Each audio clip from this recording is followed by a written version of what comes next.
আমরা চাই তাকে ধরে সবার সামনে যেন ভয়ঙ্কর কোনো ধরনের শাস্তি হোক, যেন সবাই দেখলে ভয় পায়।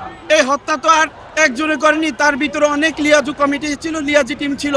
এই হত্যাটা ছিল অনেক গভীর, এর ভিতর থেকে হয়তো ডিজিএফ এর কেউ থাকতে পারে, অথবা আমাদের ইন্টেলিজেন্সের ভিতরে কেউ থাকতে পারে, গাপটি মরে বসে থাকতে পারে। আমরা চাই যেন দ্রুত হাদি ভাইয়ের আসামিকে ধরা হোক, আর সঠিকভাবে বিচারটা আমরা চাই। সারা জীবন মনে থাকবে, সে আমাদের অন্তরে মনের ভিতরে থাকবে, সবার ভিতরে থাকবে। আমরা আশা করি অনেকটাই করতে পারবো, আর সবাই একমত থাকলে আল্লাহর রহমতে আমরা হাদি ভাইয়ের ইনসাফটা আমরা ধরে রাখতে পারবো সবাই মিলে। আমরা চাই তাকে ধরে সবার সামনে যেন ভয়ঙ্কর কোনো ধরনের শাস্তি হোক, যেন সবাই দেখলে ভয় পায়। দেখেন, হাদি হত্যার প্রায় 3 সপ্তাহ অতিক্রম হলো, হ্যাঁ। এখন পর্যন্ত মূল যারা আসামি তারা কেউ গ্রেফতার হয়নি। আপনার কি মনে হচ্ছে তারা গ্রেফতার কেন হলো না? এটাই আমাদের সবচেয়ে বড় একটা কষ্টকর জিনিস, যে আমরা চাই যেন তারা তাড়াতাড়ি ধরো, মানে খুব দ্রুতভাবে তারা ধরে তারা শাস্তি দেওয়া হোক। যে যত দিন পর্যন্ত শাস্তি দেওয়া না হবে আমরা থামবো না, আমরা লড়ে যাব। উপদেষ্টাদের কাছে আমরা চাই যে এটার বিচার হোক।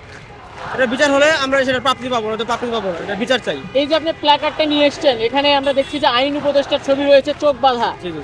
এই ছবির মানে কি দাঁড়ায়? এটার মানে বাংলাদেশের যে আইন আছে, আইন ব্যবস্থা খুবই বাজে। আইনের মাধ্যমে তো হাদি ভাইয়ের বিচার হবে। আজকে 17 দিন হইলো, 17 দিনে এখনো আমরা আমাদের হাদি ভাইয়ের হত্যার বিচার পাইনি। তাই আমরা চাচ্ছি এই আইন উপদেষ্টার চোখে বাংলাদেশের পতাকার মানে হচ্ছে কি, আমরা এখনো সঠিক বিচার 17 দিন হয়েছে পাইনি। তিনি আইনমন্ত্রী হয়েও আমাদের সঠিক হাদি ভাই হত্যার বিচারটা করতে পারেনি। খুনি নাকি বাংলাদেশের বাইরে, তার মানে এই উদ্দেশ্য হচ্ছে যে আমাদের আইনটা ছিল, আইন দুর্বল কাঠামো থাকার কারণে এই খুনিটা আজকে দেশের বাইরে চলে গেছে। তাই আমরা অতি সত্বর জানাতে চাই যে আমাদের এই হাদি ভাইয়ের হত্যার বিচারটুকু যেন হয়। 17 দিন হয়েছে, আমাদের ইনকিলাব মঞ্চের বাইরে 30 দিন দিছে। 30 দিনের ভিতরে আজকে অলরেডি 17 দিন হয়ে গেছে, বাকি 13 দিনের ভিতরে আমরা এর বিচার হত্যাকারীকে দেশে এনে আমাদের সবার সামনে তার সঠিক বিচার যেন হয়, তাই এক কামনা করছি। ছবি আপনি নিয়ে এসেছেন, তাদের কোনো সংশ্লিষ্টতা কিংবা গাফিলতি আছে? অবশ্যই অবশ্যই, এই হত্যা তো আর একজনে করেনি, তার ভিতরে অনেক লিয়াজু কমিটি ছিল, লিয়াজি টিম ছিল। এই হত্যাটা ছিল অনেক গভীর, এর ভিতর থেকে হয়তো ডিজিএফ এর কেউ থাকতে পারে, অথবা আমাদের ইন্টেলিজেন্সের ভিতরে কেউ থাকতে পারে, গাপটি মরে বসে থাকতে পারে।